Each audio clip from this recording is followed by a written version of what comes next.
আসসালামু আলাইকুম দর্শক, welcome back to my channel Parul food kitchen. আজকে আমি শেয়ার করতে চলেছি সবজি পাকোড়া রেসিপি। পুরো ভিডিওটা দেখার অনুরোধ রইল। আমরা তো অনেক পাকোড়াই খেয়েছি, তবে এই সবজি পাকোড়া খেতে দুর্দান্ত হয়, আপনারা ট্রাই করতে পারেন। চলেন তাহলে এই সবজি পাকোড়ার প্রস্তুত প্রণালী দেখে আসি। আমি এখানে পুঁই শাক কেটে বেছে সুন্দর করে পরিষ্কার করে ধুয়ে নিয়েছি। তারপরে এখানে দিলাম বাঁধাকপি কুচানো, তারপরে এখানে আমি আলু কুচানো অ্যাড করব, তারপর হচ্ছে গাজর কুচানো অ্যাড করে নেব। এগুলোকে সুন্দরভাবে ধুয়ে পরিষ্কার করে পানি ঝরিয়ে রেখেছি। দেখতেই পাচ্ছেন আমি একটু মোটা মোটা করে সবজিগুলোকে কেটেছি। তারপরে এখানে অ্যাড করে দিলাম পেঁয়াজ কলি, তারপরে পেঁয়াজ কুচানো অ্যাড করে দিলাম, তারপরে এখানে কাঁচা মরিচ কুচি অ্যাড করে দিলাম। আমি ঝালটা এখানে একটু বেশি পরিমাণে অ্যাড করতেছি, আপনারা আপনাদের ইচ্ছা মতো অ্যাড করে নেবেন। আমি দিলাম 1 চামচ আদা বাটা, 1 চামচ রসুন বাটা,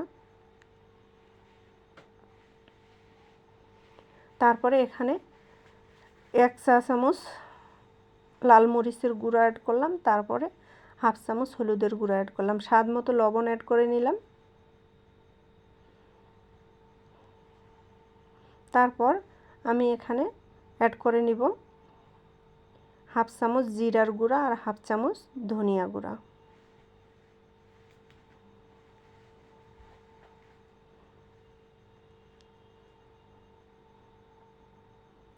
তারপরে এখানে অ্যাড করে নিচ্ছি আমি প্রাণের ম্যাজিক মশলাটা।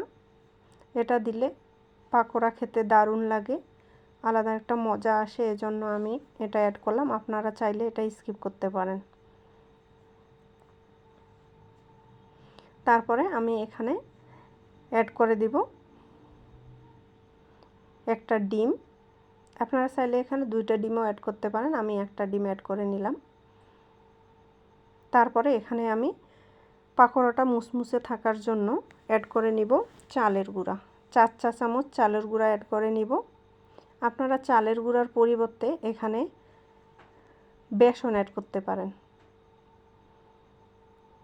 তবে আমি চালের গুঁড়া দিয়ে মেখে ছেঁকে দেখব যে যদি আমার বান্ডিংয়ের জন্য একটু বেসন লাগে তাহলে বেসনটা অ্যাড করে নেব। আগে দেখব।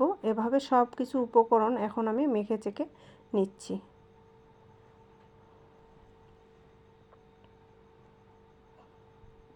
এখানে কিন্তু আলাদাভাবে কোনো পানি অ্যাড করতে হবে না, কারণ লবণ পড়ার সাথে সাথে সবজি থেকে পানি বেরিয়ে আসবে, এজন্য এক্সট্রা কোনো পানি অ্যাড করতে হবে না।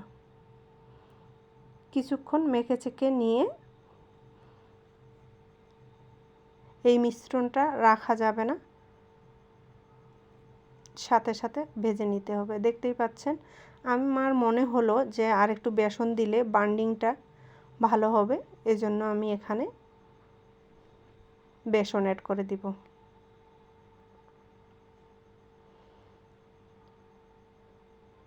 আমি এখানে 3-4 চামচ বেসন অ্যাড করে দিলাম। তারপরে মেখে নিচ্ছি। মেখে নেওয়ার পর এখন চুলায় চলে যাব আমার পাকোড়া ভেজে নেওয়ার জন্য। চুলায় আমি তেল গরমে দিয়েছি, তেলটা হালকা গরম হয়ে এসেছে। তারপরে এখন পাকোড়ার শেপ দিয়ে এগুলোকে উল্টিয়ে পাল্টিয়ে সুন্দর করে একটা কালার নিয়ে আসব। উল্টিয়ে পাল্টিয়ে ভেজে নিচ্ছি, দেখতেই পাচ্ছেন। এ সময় চুলার আঁচটা লো টু মিডিয়ামে রাখতে হবে, হাইয়ে রাখা যাবে না, না হলে পাকোড়াগুলো উপর থেকে তাড়াতাড়ি কালচে একটা ভাব এসে যাবে, কালার এসে যাবে, খেতে ভালো লাগবে না। এজন্য লো টু মিডিয়ামে রেখে পাকোড়াগুলোকে সুন্দর করে ভেজে নিচ্ছি। এক ব্যাচ হয়ে গেলে আমি এভাবে উল্টিয়ে পাল্টিয়ে আর এক ব্যাচ ভেজে নিব। আপনারা আমার চ্যানেলে নতুন হয়ে থাকলে আমার চ্যানেলটিকে সাবস্ক্রাইব করে আমার পাশে থাকতে পারেন।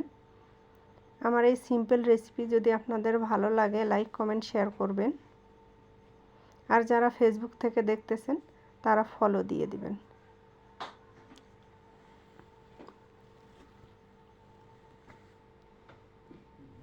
এভাবে উল্টিয়ে পাল্টিয়ে ভেজে নিচ্ছি, দেখতে পাচ্ছেন।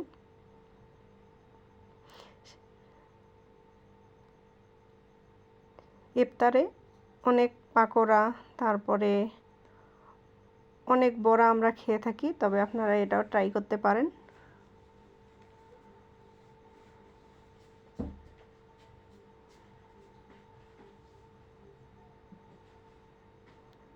উল্টিয়ে পাল্টিয়ে সব পাকোড়া আমি সুন্দর করে ভেজে আপনাদের পরিবেশন করে দেখাবো।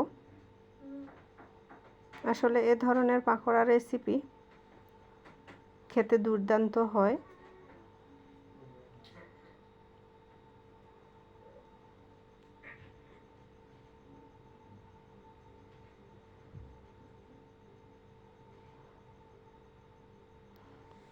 সুন্দর একটা কালার এসেছে, এখন আমি এগুলোকে উঠিয়ে নিচ্ছি।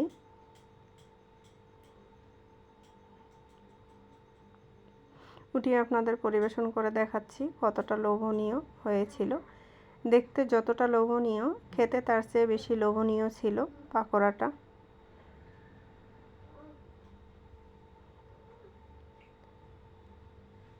আমি এখন পরিবেশন করে দেখাচ্ছি।